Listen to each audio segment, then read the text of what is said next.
Hello दोस्तों। उम्मीद है कि आप हमारे वीडियोस को एंजॉय कर रहे होंगे और आपको कुछ ना कुछ नया सीखने को ज़रूर मिल रहा होगा। आज की जो कुंडली हम लेंगे, इसमें भी सवाल जो था वो प्रोफेशनल चीज़ को लेकर ही उन्होंने पूछा था कि प्रोफेशनल लाइफ में बहुत ज़्यादा डिस्टरबेंस क्यों है। मगर इस कुंडली को लेने का एक अलग ही वजह है। ये जो कुंडली है ना, इसको हम देखेंगे तो नॉर्मल तरीके से जब आप किताबी ज्ञान को पढ़ोगे तो आपको लगेगा कि बहुत अच्छी है।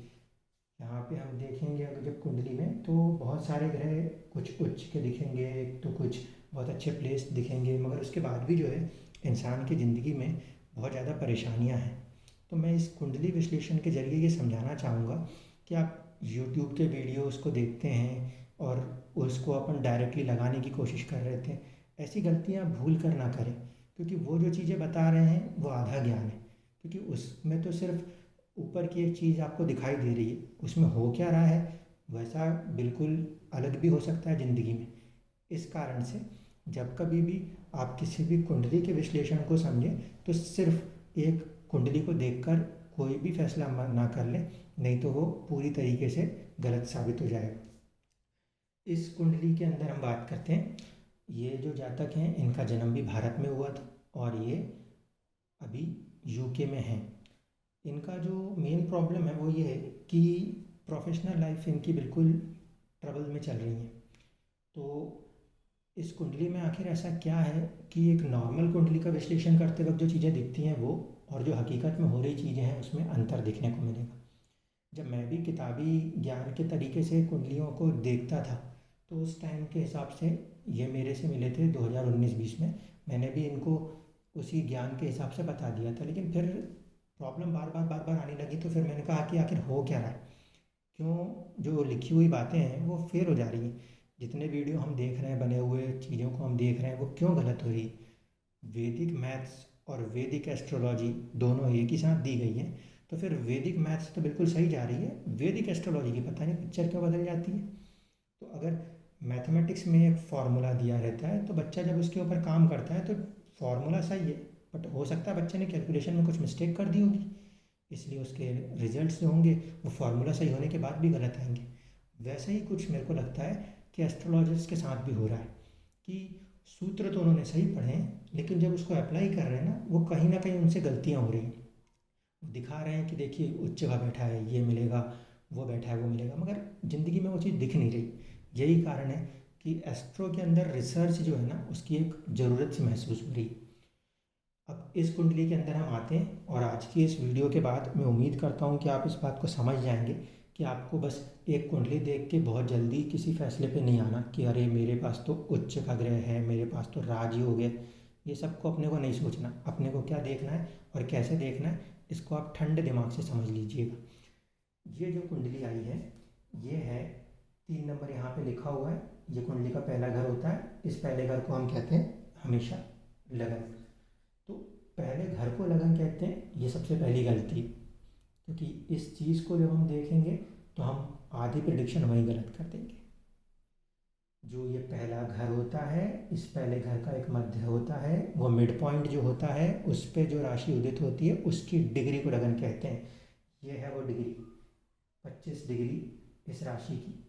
ये जो राशि है ये मिथुन राशि है। मिथुन राशि में जब इनका जन्म हुआ उस समय पर वो राशि पूर्वी क्षितिज पे, यानी कि जो mid point of the first house है उस पर 25 डिग्री पे विद्यमान थी।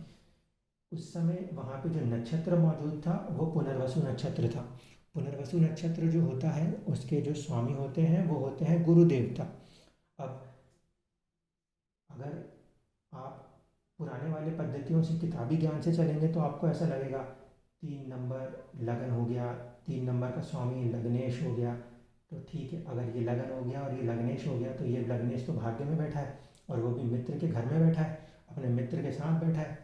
फिर उसके बाद इस इंसान की ज़िंदगी में प्रॉब्लम क्यों आ रही है? क्योंकि वो किताबी ज्ञान है, रियलिटी नहीं है। हकीकत को समझिए हो क्या रहा है। 3 नंबर लिखा है, ठीक है। यहाँ पे हमें ये डिग्री दिखनी है क्योंकि हर कुंडली में आपको लिखा हुआ मिलता है कि लगन एक डिग्री है। उस डिग्री का नक्षत्र देखिए।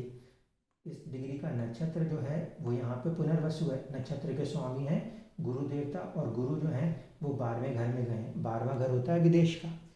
पिछली बार जो कुंडली हमने ली थी, तो हमने जातिका की कुंडली ली थी, तब भी हमने देखा था कि लगन का जो स्वामी होगा वो 12वें से जुड़ेगा तो इंसान विदेश जा सकता है, क्योंकि उसके अंदर एक सोच होनी चाहिए, उसका सबकॉन्शियस कहना चाहिए कि मुझे विदेश जाना है, तब वो विदेश जाता है। तो यहाँ पे एक सबकॉन्शियस माइंड है जो विदेश भेज रहा है। अगर मान लीजिए विदेश नहीं भेजता और ऐसा कोई जातक आपको अपने देश के अंदर मिलता है, तो ऐसे लोगों को मुझे कहना पड़ता है कि आप जुड़िए हॉस्पिटल्स के साथ। क्यों? क्योंकि 12वें घर की जो एनर्जी है उसके साथ उनका सबकॉन्शियस माइंड जुड़ना बहुत ज़रूरी होता है। यहाँ पे ये गुरु जो कि लगन का स्वामी है, लग्नेश है, वो 12वें घर से जुड़ा है, इसलिए ये जातक विदेश गया। अब बात करें कि प्रोफेशन के अंदर प्रॉब्लम्स क्यों आ रही है। नॉर्मल एस्ट्रोलॉजी में, किताबी ज्ञान में बात करें तो क्या हो रहा है, चंद्रमा चौथे घर में अच्छा बैठा है क्योंकि दिशा बल के साथ है। शुक्र उच्च का बैठा है स्टेटस के घर में। कहने वाले लोग कहेंगे कि बहुत ही अच्छा स्टेटस होगा ऐसे इंसान का, लेकिन ये चीज़ यहाँ देखने तक ही दिखाई दे रही है। ये किताबी ज्ञान कहलाता है।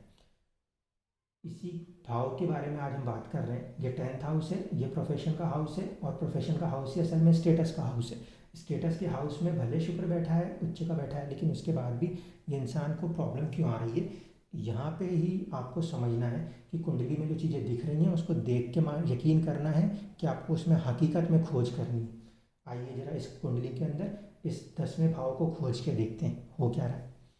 जो ये 10वां भाव है, इसके अंदर जो भाव मध्य मिड आ रहा है वो आ रहा है 14 डिग्री मीन राशि में, क्योंकि राशि मीन है।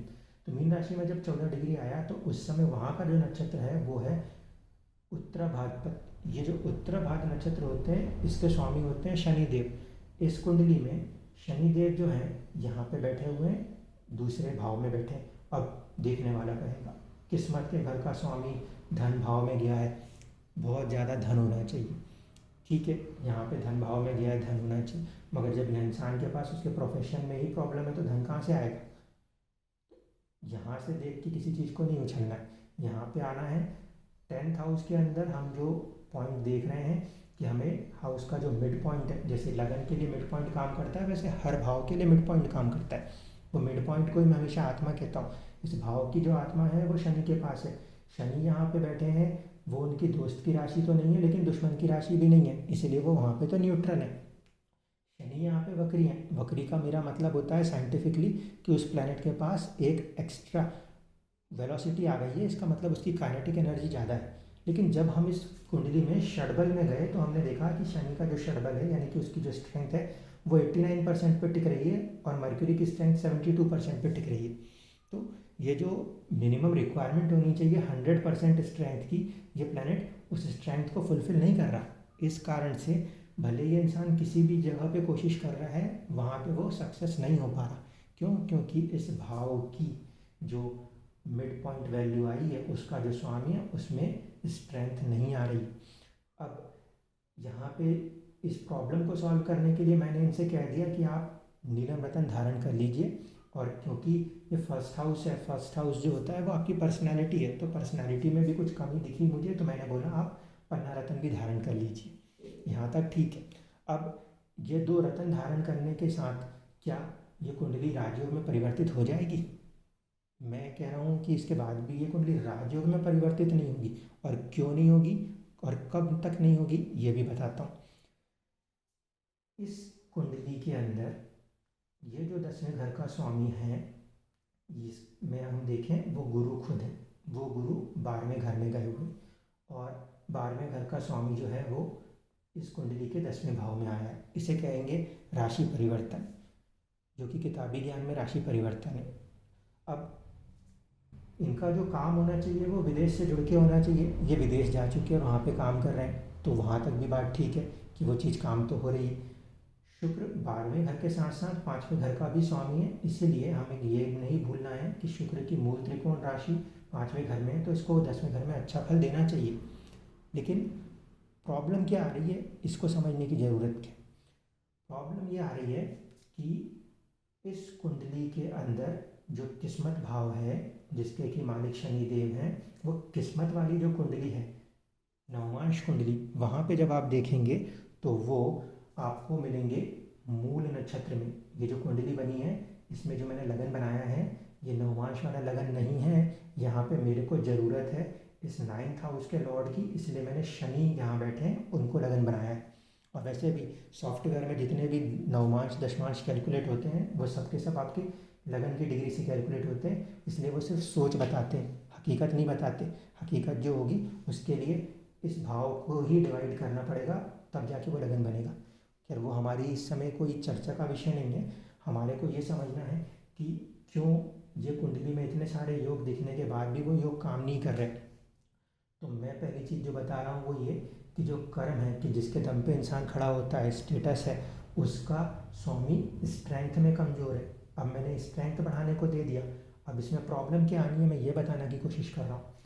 जो ये शनि है जो कि इनकी किस्मत का स्वामी है, ये मूला नक्षत्र में जुड़ा है। अगर आपने मेरे पिछले कुछ वीडियो देखे होंगे तो मैंने आपको बताया था वर्ल्ड वॉर 1, वर्ल्ड वॉर 2 और कोरोना तीनों के केस में मैंने आपको बताया था कि ये वो नक्षत्र है जो कि ये पावर रखता है कि वो आपको एक डिस्ट्रक्शन देगा और डिस्ट्रक्शन के देने के बाद वो आपको आगे भी बढ़ाएगा। ये शनि क्योंकि मूला नक्षत्र में बैठा है तो किस्मत, जो कि किस्मत का मालिक है, वो किस्मत वाली कुंडली में इस नक्षत्र में बैठा है। तो जब भी आप किस्मत के भरोसे चलेंगे तो आपको एक डिस्ट्रक्शन मिलेगा, लेकिन मैंने आपसे कहा था कि हर डिस्ट्रक्शन एक नया कंस्ट्रक्शन हो सकता है।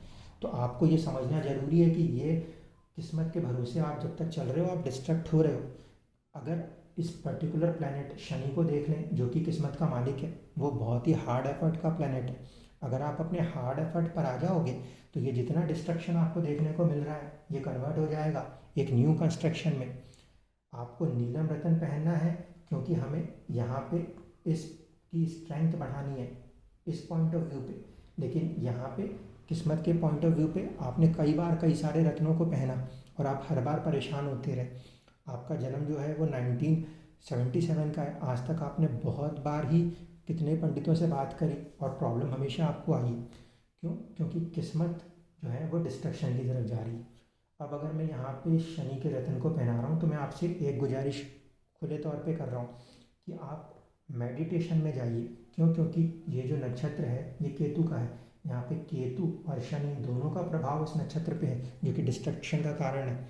इसीलिए इस नक्षत्र के स्वामी का हम यूज़ करें। ये स्वामी हमें बता रहा है मेडिटेशन। अगर आप मेडिटेशन करेंगे तो फिर उसके बाद आप ध्यान एकत्र करके अपने काम को फोकस करेंगे। शनि हार्ड वर्क है, आप हार्ड वर्क कर रहे हैं, आपने एक नई कोशिश करी थी चीज़ को चालू करने की, आप उसी चीज़ के ऊपर और भी ज़्यादा अच्छे से काम करते रहिए तो आपको सक्सेस मिल जाएगी। यहाँ पे किस्मत का स्वामी भले यहाँ पे एक डिस्ट्रक्टिव नक्षत्र में गया है इसलिए आपको परेशानियाँ दे रहा है, लेकिन वो स्वामी जो है ना वो हार्ड एफर्ट से आगे बढ़ सकता है। इसीलिए यहाँ पे आपको अपने हार्ड एफर्ट पे भरोसा रखना पड़ेगा, बाकी की चीज़ों को आपको साइड लाइन करके चलना पड़ेगा। अब बात क्योंकि प्रोफेशन की हो रही है तो दशमांश कुंडली देखना बहुत ज़रूरी हो जाता है। इस कुंडली में जो कि D1 कहते हैं, लगन कुंडली कहते हैं, यहाँ पे 10वें घर का जो स्वामी है गुरु, वो बताएगा कि हेल्थ कैसी रहेगी इस प्रोफेशन की। तो हम देखते हैं पहले हमें लगता है कि वो 12वें घर में है, तो 12वें घर में है तो हम कह सकते हैं कि कुछ परेशानियाँ रहेंगी। फिर हम जब सोचते हैं कि राशि परिवर्तन योग है वो तो यहीं बैठा हुआ है तो फिर अच्छा भी होगा। तो मैं ये मान के चलता हूँ कि अभी तक आपकी ज़िंदगी में परेशानियाँ थीं, ये यहाँ बैठा था, आप अपने हार्ड एफर्ट्स के साथ इसको पॉजिटिव कर लोगे। और ये पॉजिटिव कब होगा? ये पॉजिटिव होगा आपको 2024 के बाद देखने को मिलेगा। आपको तब तक अपने हार्ड एफर्ट को मेंटेन रखना है। ये बात मैं आपसे क्यों कह रहा हूँ?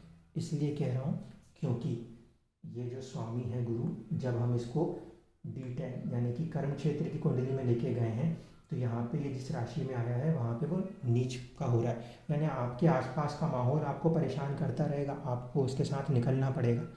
जब ये दशा आपकी गुरु की 2008 से 2024 तक है, ये दशा ख़त्म होगी तब जाके आपको एक पॉजिटिविटी देखने को मिलेगी।